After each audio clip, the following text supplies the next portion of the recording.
Alright, so I think that looks pretty good as far as the bridge goes. Now we're going to need something here to block the player from moving so that they don't think they can, go off in this way. So we could either use another cliff like we did over here and make it just be a short cliff. But I kind of want to connect it a little bit to these trees. So as I'm thinking about that, actually, let's maybe do something like that, because we emerged out of the forest area. So I could even overwrite this part here, and that might look even better doing it like that.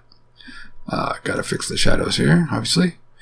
But, because that way we can, it would have been okay how it was, but you also want to, make sure that the player understands, like, hey, they were at the forest, and then if the player was paying attention or something, they would be like, well, wait a minute, wasn't I just in the forest? Now why am I suddenly on a cliff when there's no forest? It's that sort of a situation. So,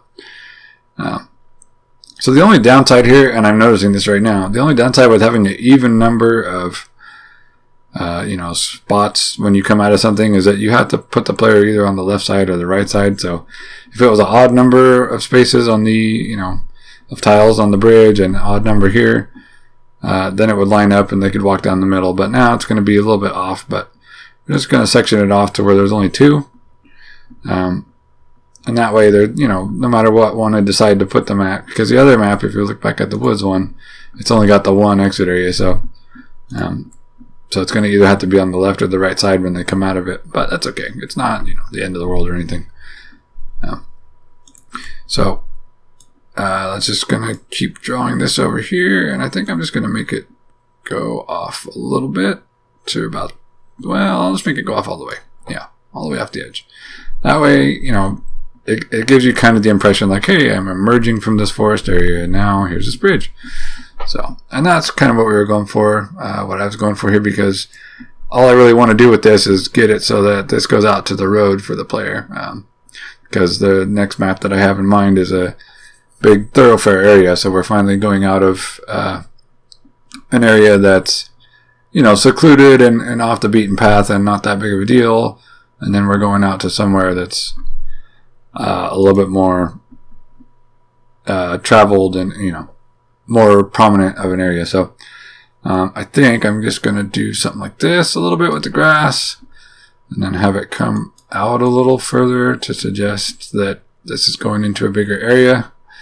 And that should be good enough. Maybe here I'll just kind of draw the path there, and maybe there makes sense too, because if everyone's going to be walking on the bridge, then that's probably where they're going to be. So again, now we just have this one area really that we have to block up, and that would be really easy to block with something on maybe the B side. We could do a rock or a tree or whatever we want. Just do a random tree over by the cliff. We can put it over a little bit further. Yeah, it looks pretty good. Maybe we'll draw a couple trees there. And then we can draw maybe some more. We haven't used this tree very much, but just some more trees around, maybe, just so it doesn't look so strange to have those trees here. Maybe once you come out of the forest, you start to see these trees, or whatever the case may be. We don't need a ton of them, just a couple. Maybe we could put one up here too. Yeah, that looks nice. And now down here, I want to kind of liven up the look of this, because it looks kind of plain just as it is, I think. So we can do maybe some cracks in the rocks and things. Actually, let's do that on this little island area here. Something like that. Some dried up old cracks in the dirt and things. And then maybe we want to do some little spots where there's grass. Like maybe there's a little bit of grass growing there. Maybe some back in this corner. And that took away the shadows, so we'll put them back. That looks pretty okay. Just something to give a little bit of variety. Actually, yeah, maybe we'll do some of this other grass here too. This darker color grass. I like the looks of that, especially with all the brown going on down here. We might bring that one all the way up to the edge there. Maybe it goes underneath the map. Who knows? And let me see if I can draw this over again. There we go. Okay, there. That gives a nice effect where it looks like it's going under the bridge. You know, just little things like that where, and I think we may even be able to use that same shift technique.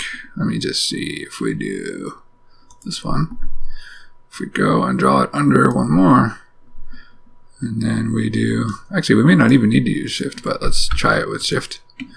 Okay, yeah, shift, it just does the black, so that didn't really do it. The button again, yeah, okay, so it's still going to look like that. The way around that is probably do this tile here, but then that doesn't really layer that good. Let's see, can we layer it like this? Nope.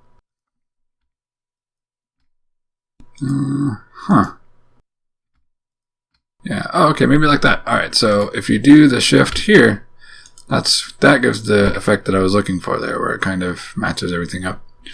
So I'm not really super clear, to be honest, what the shift is actually trying to do with that. It's like it's putting it over it, but it's also changing some of these tiles around too, like the view of them, the look of them. So I'm not really sure. That's probably someone that's, more of an expert at mapping in RPG Maker than I am would be able to tell you the, specifics of why it works that way. But even if you don't know the specifics, you can, now that you can do that, you can try it with the shift button held down. It might give you some effects that you're looking for, like I was trying to do this sort of thing.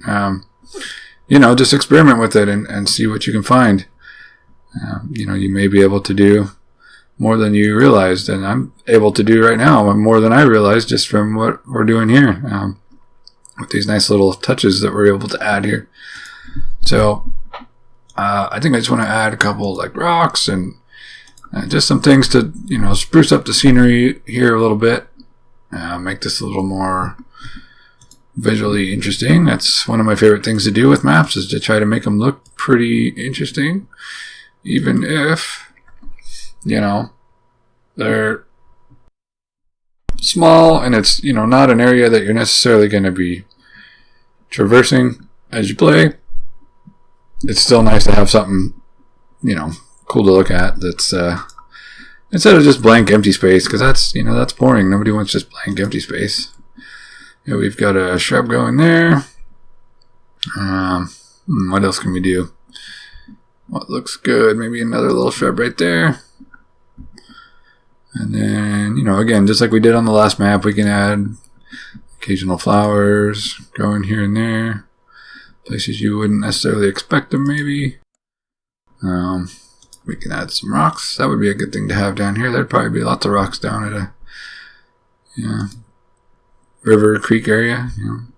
One thing, too, that I didn't really mention before that much, but when you're adding little odds and ends like this, it's kind of helpful if you can space them apart on the map visually. Like, if you put a whole bunch of rocks, in the same area, like if I just did rock, it can look okay, but it's better kind of to do like one here, one maybe over here, and maybe that's even too much. Maybe these two are even too close for your liking, but the idea being, like, if you pick a spot on the screen to look at, like say up here in this general area, you kind of want to see different things in each area that you're looking at. So it's okay to use, multiples, of course, of the same thing. Like I can put another rock right here, or, I don't really like the rock being right there, maybe up here in the corner or something, whatever. But the point there is that you can put another rock, but because you've used this one pretty far away from it,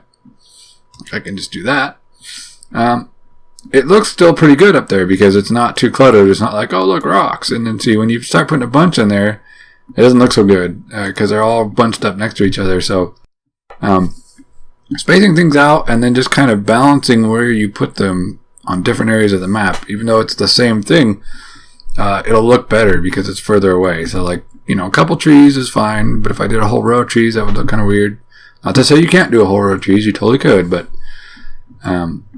but you'll just get a feel for it as you go along, what you like to do as far as density and repetition and things like that. And to me, the way it looks the best, I think, is when you can kind of space things out a little bit to where in any given area you're not seeing a ton of the same exact thing over and over. Okay, I think that looks pretty good. We don't need to make this super crazy, but it's again, you can of course add more detail. You always add more detail. You've got way more time to make your game, so make it a lot better than the one that I'm making here, by all means.